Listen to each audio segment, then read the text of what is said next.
session of GF Attract. Today we have a very special guest, Bankole. How are you? I'm very well, thank you. And you? I'm very good.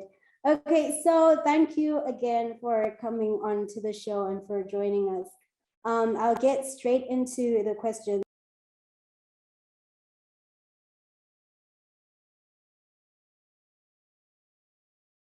Bankole is a Nigerian male.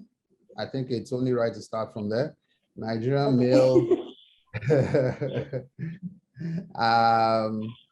I'm Nigerian. I've been living in Nigeria for a good long few years, and I have a history of moving around, doing different things, but primarily in search of solving problems that either I come across or people around me come across. So I've been working over the last decade and a half, primarily in technology and as a product management professional. And also somewhere around there, I've also found myself doing product marketing as well as startup advisory and building myself. So that's who I am. I'm married, I've got kids, and I've got hopes and dreams. So I guess that about sums me up. Okay, great. So we're gonna go back a little bit in time, back to the childhood days. Where were you born and where were you raised? Tell us about that.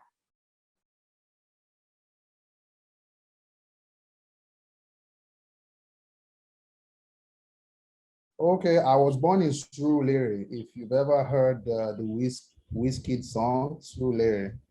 I was born in Surulere in Lagos, Nigeria in the very early 80s. And I grew up in Surulere for the first 10 years of my life. It was a fantastic period. There were no concerns about security. We had the means to run off from home and not return until the street lights came on. We also found it easy to go into our neighbors' homes, have meals there. And we had no qualms at all going out or coming in, unlike what you find these days in most neighborhoods. It was a middle-class community around about that time. And it was fun growing up, a lot of memories.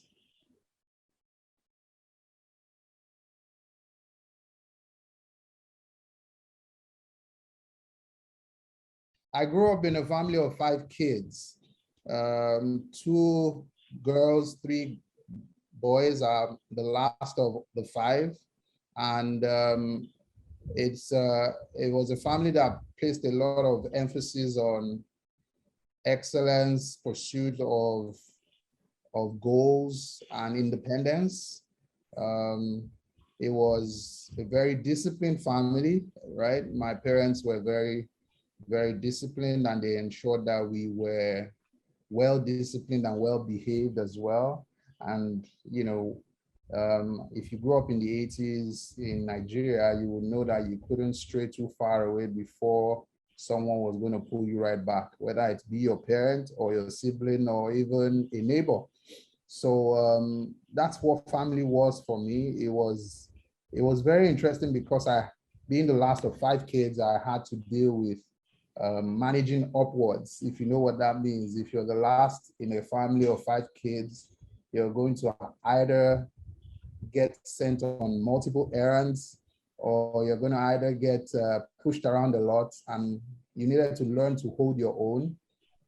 Otherwise, you would just be the last person to make up the list. So that really helped me growing up, because I needed to put my foot down, make sure I was noticed, make sure I was getting what I deserved, and try to be my own person. So, but it was a lot of fun having my siblings around, growing up with them, seeing them move from what we call in Nigeria secondary school into university and into work, as I was also progressing. And in those days as well, there was very deliberate family planning. So you would find that the closest sibling to me has 5 years ahead of me. So it's not like these days where you have siblings who are 2 years apart. So it was always that the sibling just before you was probably old enough to train you through what stage you were in your own learning. So if I was in primary school, my older sibling was able to put me through all of my homework, was able to train me on all the things that I needed to learn. And they were like quasi guardians, right? If you want to call them that. So, raising a child then was obviously not just the parents, it was also the siblings, the older siblings, uncles and aunties. So yeah, that's how my family setup was. Christian home, so also had an input into how discipline was and the expectations of such family was as well. So yeah.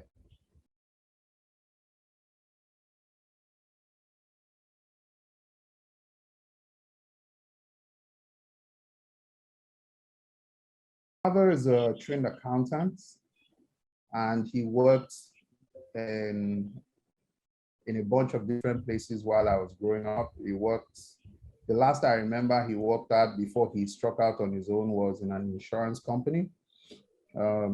So he was very much a professional chartered accountant, like they call themselves. And he had the highest regard for academic excellence. And I think it's kind of what most parents in the 80s were about. They were all about, look, you need to face your studies, you need to do well at school, you need to try to become one of those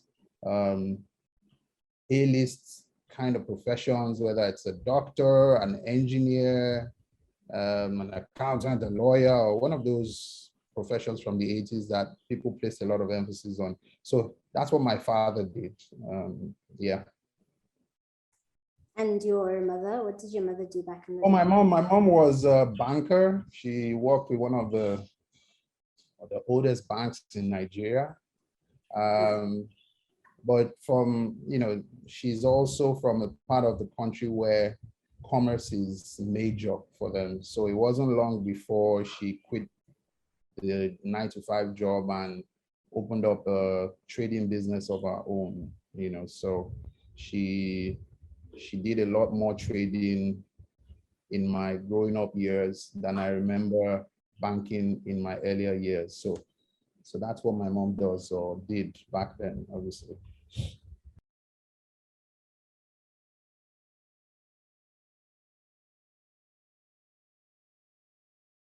My fondest memory, I would say, when I think about it now, fond is not the word that comes to mind, but memorable would probably be the right word. It's stuck in my memory. I was having a pretend wrestle with my older brother, and when we were growing up, it was the early days of wrestling. Today, I think it's called WWE, but then it was. Yeah, I also used to watch WWE and SmackDown. Well, when I was growing up, it was called WWF, right? Okay. Yeah, it was called WWF and all that. Forget about the time, but yeah. So, there was a lot of stunts that we saw, and we always thought they were real, or we thought regular people could do. So on one of those evenings, my brother and I got into it, and he was trying to do one of those stunts with me.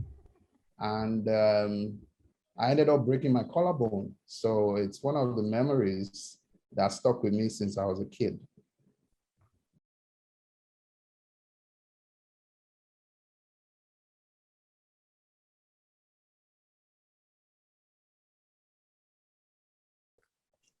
There was this gentleman politician who came around to my secondary school to deliver a speech on one of I think it was end of year prize giving days.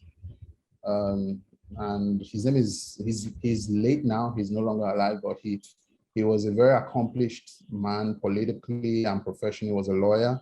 I seem to be a big fan of his because in the days when we were at secondary school, Nigeria was being run by military guys, and it was kind of fashionable to be a democracy activist, like opposition to the government. So that, you know, it was easy to pick a hero from amongst the guys who were on the other side fighting the government, trying to put pressure on them to move the country into democracy. His name is Bola Ige. Big fan of his. I looked up to him a lot. He was, you know, unbelievable when he came to my school to give a speech. You know, he spoke like the words rolled off his tongue. Right? I don't know, maybe it was something like a young student just getting carried away by someone who spoke well, but he spoke well and he spoke with depth and he spoke with a lot of boldness, because at that time it was dangerous to say the things he was saying, but he said them anyways. So I would say he was one of the guys that I really looked up to growing up. And growing up obviously is a continuous thing. So I'd say back then, from my teen years into my teen years. Since then, I would have multiple people that I would pick as models or heroes that I look at, right? I wouldn't even want to go mentioning them, but the earliest one is the one I just picked up now.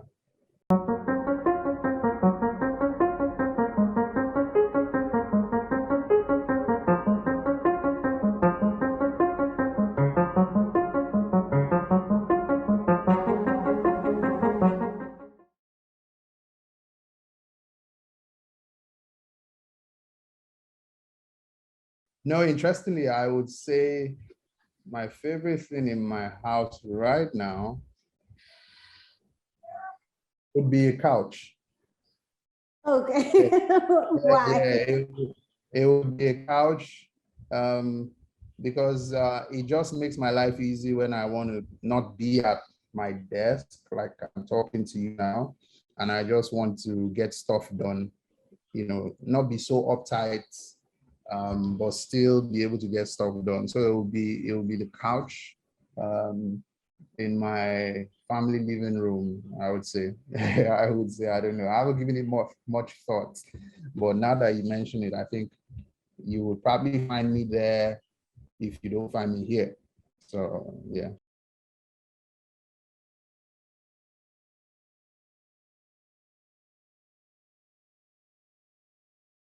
That's quite simple because my life is very structured right now. When I wake up in the morning, and I typically wake up at about 5:30, but I don't really roll out of bed until about 6:30, right? So between 5:30 and 6:30, I'm trying to make up my mind whether I should get up or not. And also in that time, I'm trying to make my best pretense of meditation and prayers. Hopefully God hears me when I say those things in between sleep and wakefulness, right? But at about 6:30, I get up and I get dressed for my morning walk and run. I usually walk and run for a combined 10K every day. I started that about 5 months ago and I've kept to it for many reasons, which I don't even want to bore you with, but that's what I do. While I walk, I'm listening to either a podcast or a book, an audiobook that I'm probably reading at the time, or music, and also trying to respond without getting run over by the cars, respond to messages or emails. Once I'm back, yeah. Once I'm back, I get cleaned up, jump into my meetings. If there are any meetings lined up, jump into work that is, that needs to be done if there's work to be done, or just generally just sits in my office. By the way, we all work remotely now because of what 2020 did to the world. So this is my office. So I jump in here and I'm working on either how we're trying to improve things or learning how other people have done stuff similar to what I'm doing. So that's how my day goes. Somewhere in along that timeline, I get to eat lunch because I skip breakfast. I get to eat lunch, take a cup of coffee, which is something I do a lot very recently, of recent. Eat lunch, stretch out, go back, somewhere along that line. Also, I get to pick kids out from school if it's the school term. And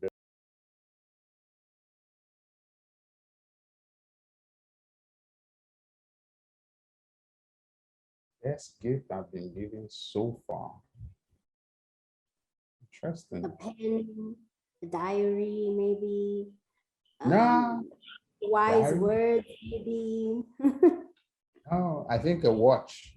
I think a wristwatch is the best gift I've been given so far.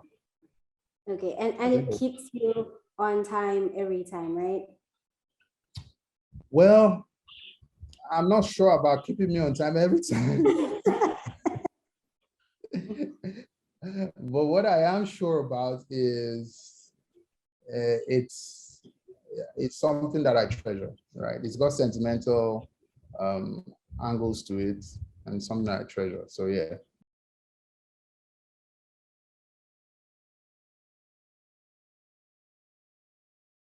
Okay, so I would start from undergrad. I went to University of Lagos. And I studied electrical electronics engineering, believe it or not. We were all very ambitious and we're hoping to turn around or influence the telecom sector in Nigeria, because at the time I was getting out of school, Nigeria was just literally crawling into having mobile phones as a commodity. So we had those ambitions to work in there. Those ambitions drove me to trying to get into one of the GSM companies at the time, GSM providers, but I wasn't successful, interestingly. I tried very hard, but I couldn't get in. But because I was also a very big technology follower, if I may use the word, without trying to sound like I knew everything, I was also very interested in payments. I was very interested in payments, electronic payments, and right about the same time, payments had started to pick up. Payments, web payments, payment processing, cards, bank cards, and all of the lots and similar stuff had only started to pick up in Nigeria as well. So my alternative preference, if I couldn't get into communication, was to go into payments. And I had two companies in mind. I was very clear about what I wanted. Immediately I found that I couldn't get into the telcos. I knew I wanted to either work for InterSwitch or work for eTransact, who were the two leading companies, and they were startups, believe it or not. At the time, they were like the leading lights for anyone who was interested in those things. And I managed to get into InterSwitch in my early, very, very early years. I managed to work in there as an engineer. I worked as a systems engineer. And while I was working as a systems engineer and an application specialist, my true talents, if I may say, or my true personality preferences started to present themselves. And not only did they present themselves to me, presented themselves to even those that I reported to. And not long after, I started thinking about going into product development or product management. So there was a plan internally at InterSwitch at the time to at least have me, ushered into that line of the business from core technology or core technical, but it didn't come as fast as I wanted. And I'm a young guy, or, I was a lot younger. I didn't have a lot of patience. So I started looking out. And then the opportunity presented itself to now go back into the telco as a product manager, and I jumped at it. So I crossed over from payments into product management in telcos. I worked with what used to be a Etisalat. Worked there, did a bunch of different product manager roles. I was involved with BlackBerry when it first started. I was involved with 3G when it first started as a product manager. I was responsible for a bunch of those products. I was involved with push email, what all of us take for granted today, right? It wasn't a big thing. It was such a big, I beg your pardon, it was such a big thing. I was product manager for push email, product manager for BlackBerry, product manager for mobile broadband, which was really exciting. Became product marketing manager for that as well. Was also very exciting. We launched like the biggest or the fastest or the most impactful broadband product in the country at the time, called Easy Blaze. And it was a lot of fun. It was a lot of learning. I learned under some very seasoned product management people and marketing people. And no longer after that, being the restless young person that I was, I left and I joined Ericsson. Also in a more business development function. So I was head of the innovation hub for Ericsson in Nigeria and across the entire MTN location. So MTN was one of their bigger clients in this region, and I was the head of innovation hub for the MTN account in Ericsson. So I did that for 3 years, traveled all over Africa, been to all sorts of countries: Uganda, Swaziland, Cote d'Ivoire, Ghana, South Africa, of course, been to Rwanda, been to a lot of countries, doing a lot of innovation advisory and trying to get the customer to become more digitally inclined as a telco, because the world was moving, obviously. There was a lot of disruption happening, talk about OTT and all the rest. The telcos were a little bit behind. So it was my job, along with the team that I worked with, to try and get them up to speed, become more friendly, partner friendly, become more agile, and all of those things.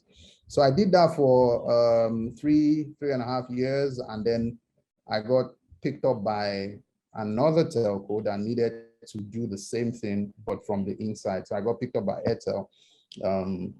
Airtel tried to hire me, and I had accepted, and I worked in Airtel for a couple of years as well. But the interesting thing that happened is, while I was working for Ericsson, I got really embedded in the startup community through a friend and colleague of mine. Shared. He linked me up with the startup community, and I'll forever thank him for that. And it was just the beginning of the love affair that I have with startup work. And in that same period, I was able to get myself into a mess, the same mess that led me to starting my business. Because like most people will tell you, if you're a founder of a startup, it's usually a problem that you see or that you encounter that drives you to creating the product, which then becomes a company. Okay, so in that period, while I was working my day job, I was building what today is called PEPPEREST, which is a digital escrow platform. And it was born out of the need to have an easy way for people to be able to secure their purchases when they're buying from people that are not known to them or not visible or reachable by them. So think of it as a digital middleman, right? So I built that because I got myself into a mess. I lost money trying to buy something that I could easily have protected if I had my product in place. you know. So I got into startup advisory work as well. I participated as an advisor or mentor with Google Launchpad, one of the very first ones. I'm sure they don't even have records of it anymore. Got into a lot of, mentoring as well. And eventually, here we are trying to do what we've been preaching to all the people that we are trying to mentor, that advice, building a platform business and a company at the same time. Okay.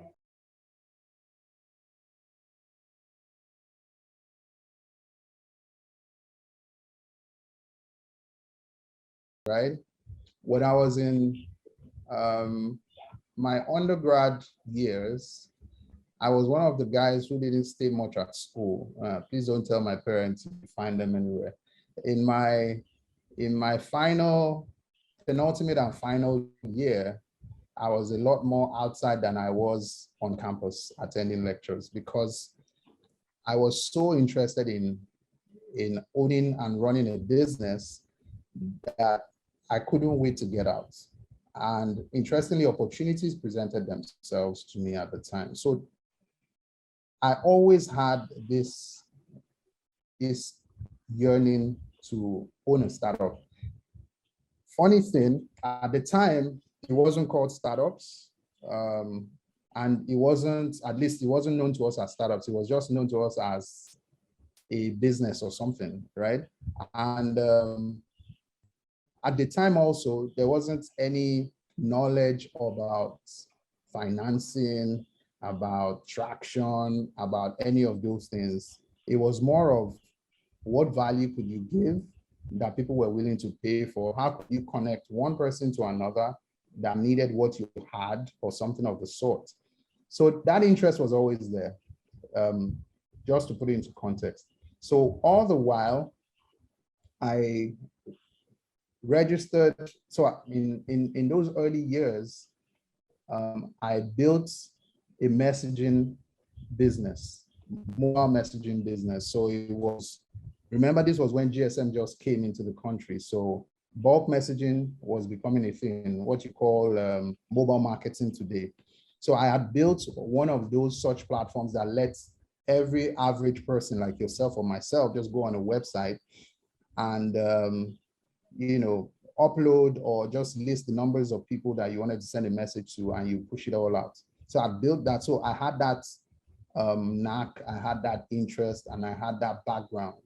But I had to eat, right? I had to get money, and the community or the ecosystem wasn't even mature enough for anyone to say, oh, you're building this, come, let's give you some money and let's help you scale or something.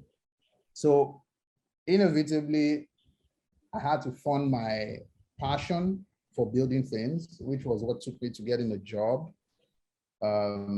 Interesting fact, the work that I did in building that messaging platform got me the job in telco. So it wasn't all, it wasn't a total loss. So over the years, I always was one eye on what I really love to do, one eye out there looking, okay, where's the opportunity? I really would love to go back and build stuff and really solve a problem and hopefully make it like mainstream that many people could benefit from. So that's how my journey went. And immediately I got plugged into the maturing ecosystem, startup ecosystem in Lagos, in Nigeria. It was like, oh, fantastic. Look, this is what we thought we were going to do 10 years ago and didn't know better. And people are now doing it, younger people, more aggressive and more knowledgeable because the internet was everywhere at the time. And I was more than happy to get into it. So that's how I got back into building and startup as a sector, if you want to call it that way.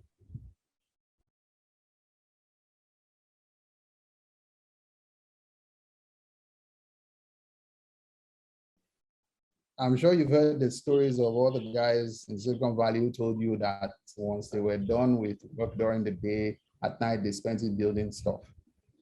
Yeah. My story is similar to that. I wouldn't take, direct similarities, but I would say it's very close.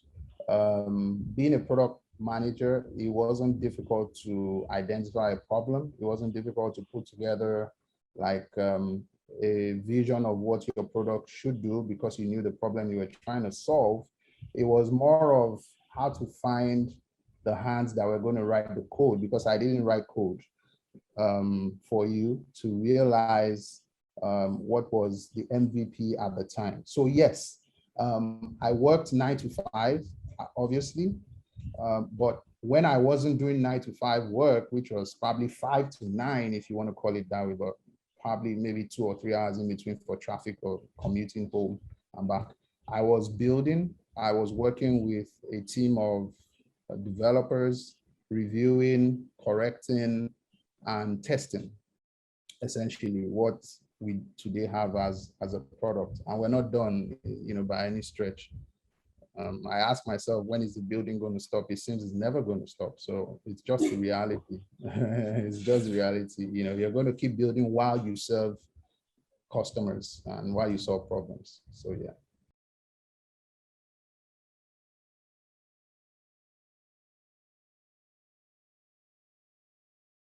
First of all, it's passion. If you have a passion for something, it doesn't, it's not so difficult to keep going back. So I had a passion for coding. That's for starters.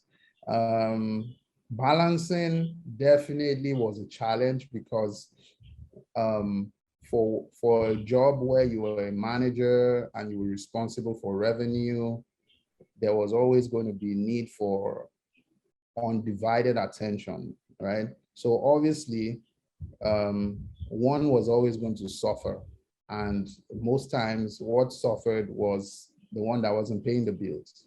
So, so it suffered, but it was also for a good reason, as long as you were very clear about what you were trying to do. So, and this is something that I say to a lot of people, there isn't one correct way to doing life. You could do life and go all out startup from day one and be fine. Right. If you're lucky, you get funding, you get support, and you're fine. It's okay. Mm-hmm. You could do life by going through a structured career of working in companies that are established and take learnings from that experience and use into segue into startup. Okay. Right?